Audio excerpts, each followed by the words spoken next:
इस वीडियो को पूरा देखो। आज ही आपके जीवन से सारी परेशानी खत्म होगी। और चैनल को सब्सक्राइब और वीडियो को लाइक करें। क्या हुआ? घर आके बात करेंगे हम। आप बिलीव करिए, मैं ऑफिस से घर गया, 12 मिनट लगे। 12 मिनट में बचपन से जितने पाप किए थे सब याद आ गए। सारे पाप याद आ गए। और जब मैं घर गया और अपनी माँ के सामने बैठा, मैंने कहा क्या हुआ? रात को मटन खाएगा कि चिकन? मैंने कहा माँ क्या कर रही है? मेरी माँ ने कहा क्यों, तूने क्या किया ऐसा? है ना, जो लोग कुछ ना कुछ करते रहते हैं ना, उनके बाजू से पुलिस की गाड़ी भी जाएगी ना, तो डरते रहते हैं वो। इसलिए पौलुस कहता है, मैंने मनुष्य और परमेश्वर के सामने अपने विवेक को शुद्ध रखा है। आमीन। आइए सब सामने देखें। आप जानते हैं शैतान का सबसे मुख्य हथियार क्या है? आपको कंफ्यूज रखना,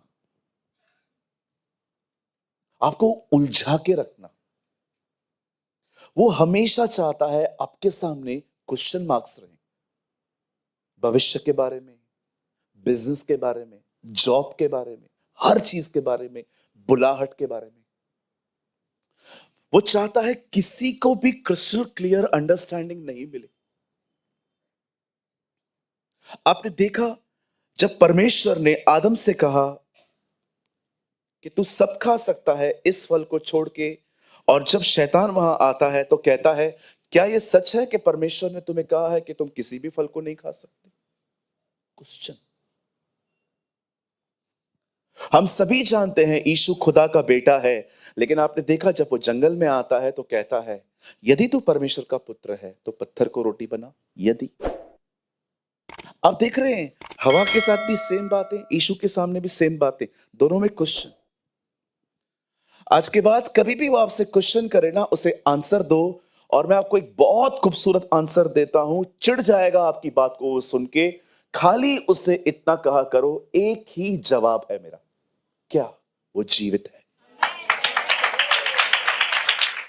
मैं आप में से हर एक को कहना चाहता हूं, कृपया उसे बार बार खाली कब्र दिखाइए। बार बार उसको, जब भी वो आपको आए और आपको सवाल करे क्या हुआ तेरा, क्या हुआ तेरा, क्या हुआ तेरा, उसे एक ही जवाब बताइए, एम्प्टी, एम्प्टी ग्रेव।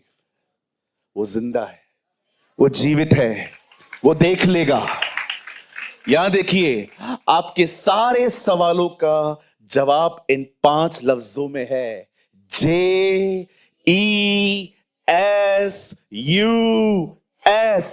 जीसस। हर सवाल का वो जवाब है। कहिए वो मेरी अमीरी है, कहिए वो मेरी चंगाई है, कहिए वो मेरी मित्रता है, कहिए वो मेरा संबंध है, कहिए मैं जो भी ढूंढ रहा हूं सब उसमें है।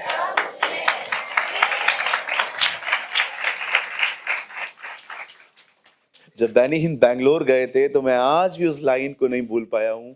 इतना लंबा उन्होंने इस लाइन को खींचा था, ही इज योर आंसर। वही तुम्हारा जवाब है, ही इज अवर आंसर। कहिए आपको, अपने पास वाले को, यीशु तेरा उत्तर है। यस। अरे कितना भी प्रेस कर लो मुझे, मेरे डैडी को, सबसे अच्छा बाप तो वही है, सबसे अच्छा पिता तो वही है। थैंक यू, आप लोगों ने अप्रिशिएट किया मुझे, लेकिन मैं बिलीव करता हूं सबसे अच्छा, सबसे सच्चा बाप वही है जिसने हमारे लिए अपनी जिंदगी दी। आज मैं स्पेशली बात करना चाहता हूं ऐसे लोगों से परमेश्वर के वचन में, जिनको शिकायत है प्रभु से कि प्रभु इतनी देर क्यों कर रहा है, कुछ बातों को ठीक करने में वो इतना डिले क्यों कर रहा है। आप जानते हैं समटाइम्स परमेश्वर देर नहीं भलाई करता है। विश्वास करिए। आप में से बहुत सारे लोग सोचते होंगे कब, कब, ये वर्ड बहुत पेनफुल है, कब। लेकिन बिलीव मी, परमेश्वर अगर देर कर रहा है ना, विश्वास कीजिए वो कुछ महान कर रहा है, वो कुछ ब्यूटीफुल कर रहा है, जो खूबसूरत कर रहा है। बिलीव करो, परमेश्वर की देर उसकी महान भलाई है। और याद रखिएगा ये भी, वो देर कर सकता है, वो कभी धोखा नहीं देगा। आमीन। आप सब तैयार हैं? मेरे साथ अपनी अपनी बाइबल खोले।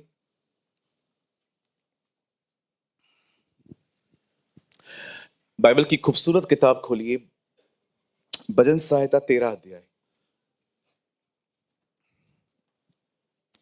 Open your Bible with me, the book of साम चैप्टर 13। बदल लगाइए 1 और 2, 1 and 2। जिनके पास बाइबल है आप खोले, जिनके पास नहीं है यहां पर स्क्रीन है, आप देख सकते हैं। सबने खोल लिया? जल्दी जल्दी खोले, मैं आपका वेट कर रहा हूं। साम 13। हे परमेश्वर, तू कब तक, क्या सदैव मुझे भूला रहेगा? तू कब तक अपना मुख मुझसे छुपाए रहेगा? तू, मैं कब तक अपने मन ही मन में युक्तियां करता रहूं और दिन भर अपने हृदय में दुखित रहा करूं? कब तक मेरा शत्रु मुझ पर प्रबल रहेगा? 2 वचनों में उसने कितनी बार एक वर्ड यूज किया है, कब तक, व्हेन। होते हैं ना हमारे लाइफ में ये बातें, कब तक। आखिर मेरी सांस कब बदलेगी प्रभु? सांस भी यही पूछ रही है प्रभु से, बहू कब बदलेगी प्रभु? बॉस एम्प्लॉयज के लिए प्रभु से पूछ रहा है, प्रभु ये लोग कब बोलेंगे? कुछ लोगों के पास आदमी नहीं है काम के लिए, कुछ के पास आदमी है पर काम के नहीं है।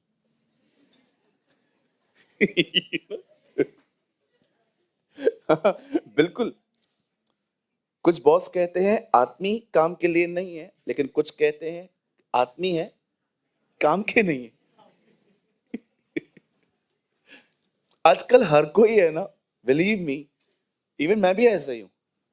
मैं प्रार्थना करता हूं प्रभु चर्च कब बदलेगा, चर्च प्रार्थना करती है पास्टर कब बदलेगा। आजकल अरे किधर क्वेश्चन है, आखिर कब, कब मुझे वो जॉब मिलेगा जो मैं चाहता हूं? मुझे वो जॉब नहीं चाहिए जहां पर मैं हूं, राइट।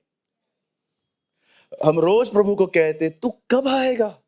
प्रभु बोलेगा मैं आ जाए, तू कब बदलेगा? एक्चुअली ये पूरे ब्रह्मांड में घूमता रहता है, कब। लेकिन इतना है, जब कोई कहता है ना कब, इट मीन्स वो अंदर से टूट रहा है, ही इज ब्रोकन। जब हम ऐसे सवाल करते हैं ना खुदा से कब, इसका मतलब किधर ना किधर हम सफर कर रहे हैं किसी चीज को लेके। आज मैं समझाना चाहता हूं आपको, क्यों वह परमेश्वर जो ये कहता है कि मैं अपनी प्रतिज्ञाओं को पूरा करने में देर नहीं करता, पर क्यों परमेश्वर उसके बाद भी कुछ चीजों में वो देर करता है। हम एक वचन पकड़ के नहीं जिंदगी जी सकते। हमें यह भी समझना पड़ेगा कि एक दिन दुनिया बनाने वाला 6 दिन क्यों लगा रहा था। हमें समझना पड़ेगा कि इतना पाप बढ़ गया था, फिर भी वो यीशु को 4000 साल के बाद क्यों भेज रहा है। हमें ये बात समझनी पड़ेगी कि क्या यीशु 30 साल जब सेवा नहीं करता था तो क्या लोग नहीं मर रहे थे, दुष्ट आत्माओं से लोग पजेस नहीं थे? फिर क्यों सिर्फ 3.5 साल, बट 30 साल उसने क्यों कुछ नहीं किया? आप हमेशा याद रखिए, there is a purpose on every delay. हर देर के पीछे एक मकसद है। जब प्रभु देर करते हैं, आप बिलीव करें, वो बहुत वाइज परमेश्वर है। Is a very wise, loving, gentle, almighty. वो जानता है उसका आपके लिए सही समय क्या है। हालेलुया। कितने लोग मेरी बात समझ पा रहे हैं? अपने पास वाले से कहिए, जब प्रभु देर करे समझ जाओ कुछ तेरे लिए कुछ बड़ा करने वाला है वो। मेरे पीछे कहिए, परमेश्वर की देर में महान भलाइयां छुपी हुई हैं।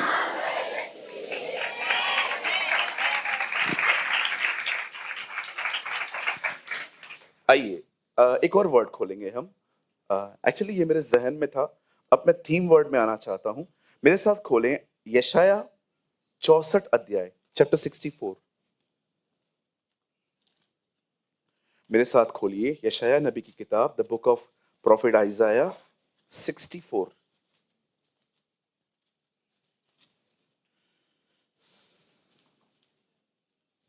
4 वचन। यशाया 64:4। क्योंकि प्राचीन काल ही से तुझे छोड़ कोई ऐसा परमेश्वर न तो कभी देखा गया, न कान से उसकी चर्चा सुनी गई, जो अपनी बाट जोहने वालों के लिए काम करे। बाइबल कहती है खुदा उनके लिए करता है कुछ जो उसका इंतजार करते हैं, जो यहां वहां भागते नहीं है।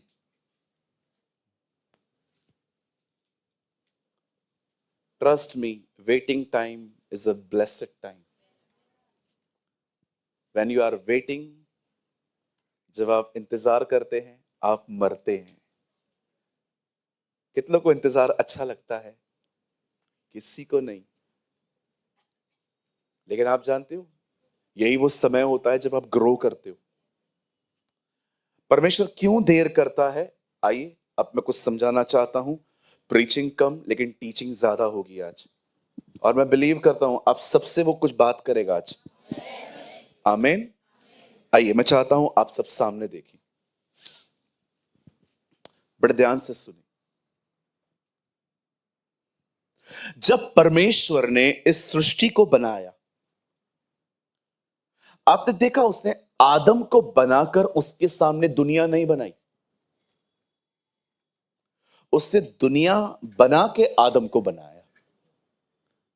परमेश्वर नहीं चाहता था कि लोग सबसे पहले मेरी ताकत देखें। लोग, प्रभु चाहते थे सबसे पहले लोग उससे देखें। प्रभु नहीं चाहता था कि लोगों को पहले पता चले मेरे पास कितनी प्रॉपर्टी है। प्रभु चाहता था लोग पहले जाने मैं कौन हूं। आपने देखा जब आदम को बनाया गया तो उसने परमेश्वर को देखा, और हवा को उसी दिन पे नहीं बनाया गया, हवा को कुछ समय के बाद बनाया गया। प्रभु चाहता था दोनों पहले मुझे देखें। आप जानते हैं हर चीज के पीछे एक पर्पस है। कभी आपने सोचा है रोशनी डे 1 पे बनाई गई, सूरज उसके बाद बनाया गया? प्रभु मुझे एक बात बताइए, अगर रोशनी थी पहले दिन पे तो सूरज बनाने का क्या फायदा? रोशनी थी ना ऑलरेडी। अरे वो तेरे लिए नहीं है सिर्फ। प्लांट्स को रोशनी, प्लांट्स को धूप चाहिए रहता है, खेती को धूप चाहिए रहती है। परमेश्वर ने सूरज की रोशनी उनके लिए बनाई। हर चीज के पीछे पर्पस है। अगर परमेश्वर आपकी जिंदगी में कुछ देर कर रहा है ना, विश्वास करिए, विश्वास करिए, विश्वास करिए, वो आपको महान खतरों से बचा रहा है।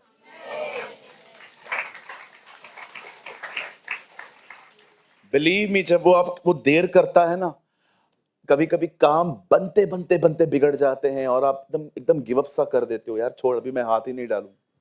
आप बिलीव करिए, अगर वो ऐसा होने दे रहा है ना, विश्वास करिए, वो बहुत सारे दरवाजे को बंद करता है ताकि आप सही दरवाजों तक पहुंचो। कभी ना भूलो। एक दिन बाइबल कहती है इजराइल का पहला राजा शाऊल, जिसको प्रभु ने चुना था, वो अपनी कॉलिंग में असफल हुआ। आप सभी जानते हैं परमेश्वर एक सेवक से सबसे ज्यादा जिस चीज की डिमांड करता है वो है वो एग्जैक्टली वही करे जो उसको कहा गया है, उसमें वो अपना दिमाग न डाले। जरा उम्मीद, जरा जरा कल्पना करिए, एक आदमी है, वो एक अच्छा आर्किटेक्ट है, वो बिल्डिंग्स को डिजाइन करता है, वो उसके लाखों रुपए लेता है, और आप अपना घर डिजाइन करने से पहले उसको बुलाते हो। कितना पॉसिबल है ना कि वो आपकी डिजाइन के साथ छेड़छाड़ कर सकता है कि एक्चुअली आपने है ना ये चीज क्यों बनाई है, इस जगह पे ये कर दो, ये कर दो, ये कर दो। मैंने कई बार देखा है जब किसी अच्छे आर्किटेक्ट को बुलाया जाता है ना, तो वो बहुत हद तक अपनी विजडम उनको देते हैं कि नहीं, घर ऐसा मत बनाओ, ऐसा मत बनाओ। आप सोचो एक व्यक्ति जिसने अपनी पूरी जिंदगी मिस्र में काम किया था, और जब प्रभु उसे कहते हैं अब तू मेरा तंबू बना, आप जानते हो सबसे बड़ी खूबसूरत बात क्या थी? उस तंबू में उसने अपना 1% भी बुद्धि नहीं डाला। मूसा ने उसे एग्जैक्टली वैसा ही बनाया जैसा प्रभु चाहते थे। एक परमेश्वर अपने दास से सबसे अधिक पता है क्या उम्मीद करता है? जो कहा गया है वही करो। लेकिन शाऊल ने तो किया ही नहीं। और एक दिन परमेश्वर सैमुअल को कहता है, I am so fed up with this man, मैं इस आदमी से बड़ा तंग हो चुका हूं, एक काम कर, इसे निकाल। और जब परमेश्वर किसी को हटाते हैं ना, प्रभु कभी उसकी पोजीशन नहीं लेते। मैं आपको ऐसे लोग दिखा सकता हूं, उपस्थिति चली गई है, अभिषेक चला गया है, पर पोजीशन उनकी अभी भी है उधर ही। जब प्रभु किसी को हटाते हैं ना, तो उसको सिंहासन से धक्का नहीं देते हैं, वो अपना अभिषेक उससे ले लेते, वो अपनी उपस्थिति वहां से निकाल देते। यही शाऊल के साथ हुआ। मैं आप में से हर एक को कहना चाहता हूं, जितने भी लोग जीसस इस लाइफ में मिनिस्ट्री करते हैं, सेवकाई करते हैं, मैं आपको सच कहता हूं, 1% अपनी पोजीशन की चिंता मत किया करो। यह देखा करो कि क्या वो मेरे साथ है, क्या वो मेरे साथ खड़ा है। अरे क्या करेंगे पोजीशन का अगर वो ही हमारे साथ ना हो? इससे अच्छा पोजीशन चली जाए, वो मेरे साथ बना रहे।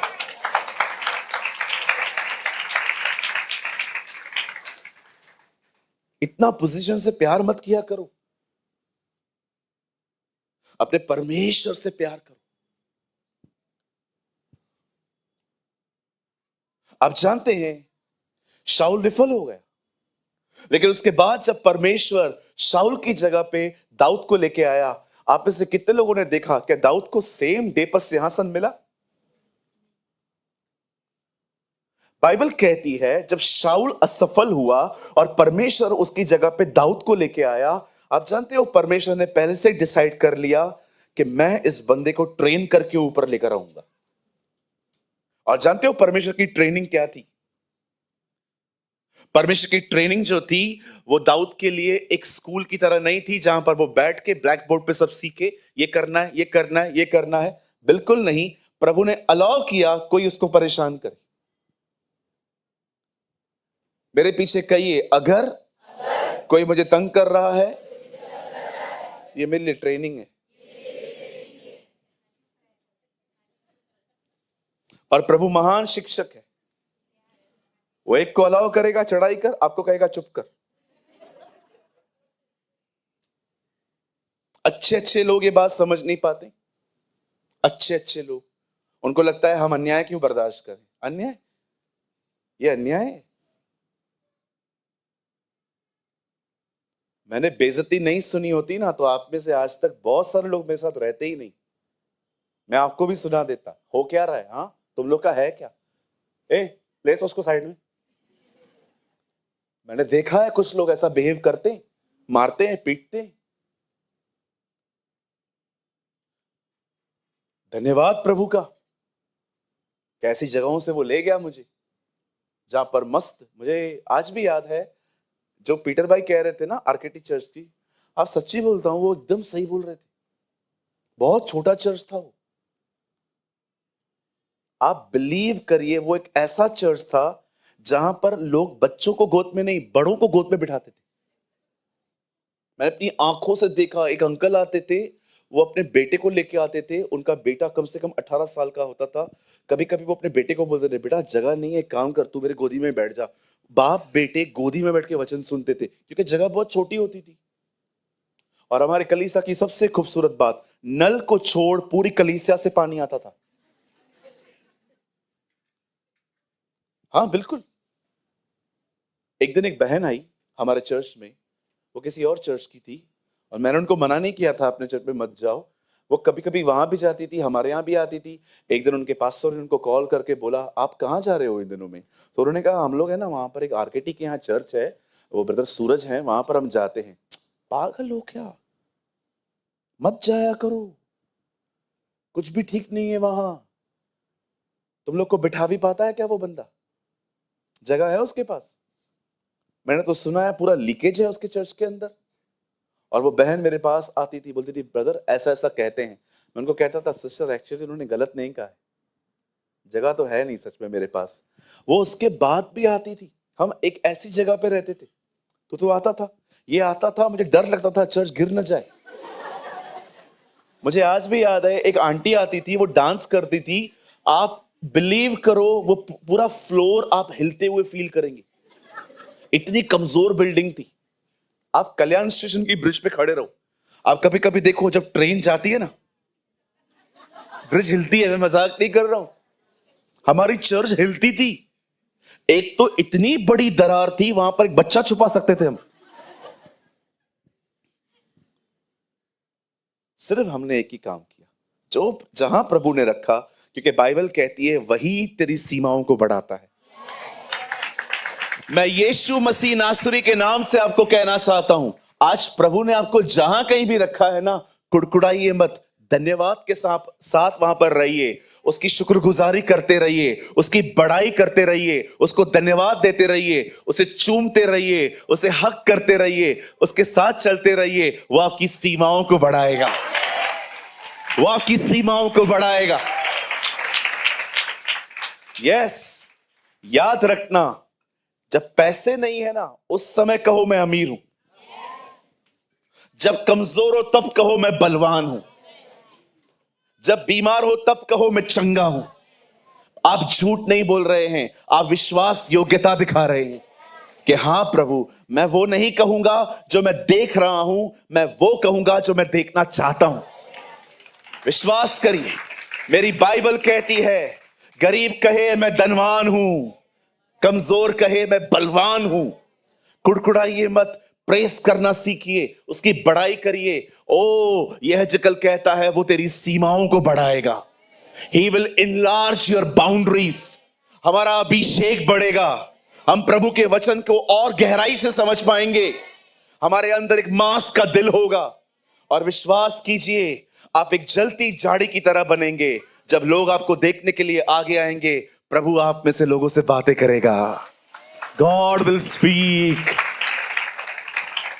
मेरे पीछे कहिए, वो मेरी सीमाओं को बढ़ाएगा। कहिए, वो मेरी हदों को बढ़ाएगा।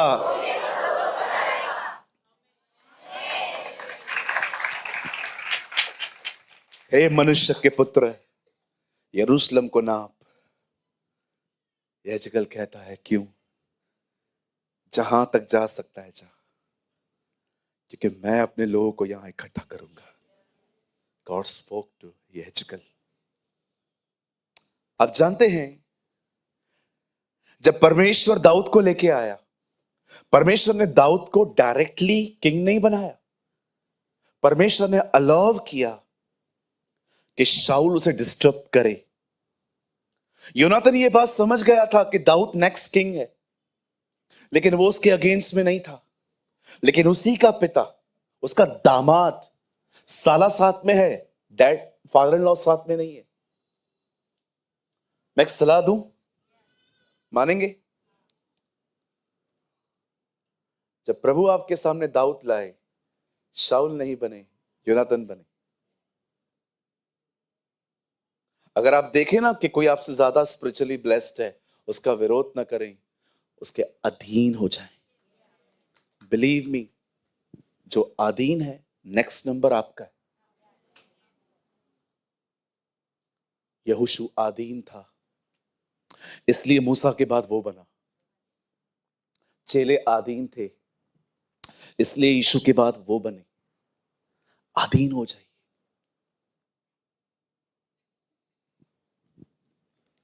अब बताइए, शाऊल क्या कर रहा था दाऊद के साथ? बाइबल कहती है जहां जहां दाऊद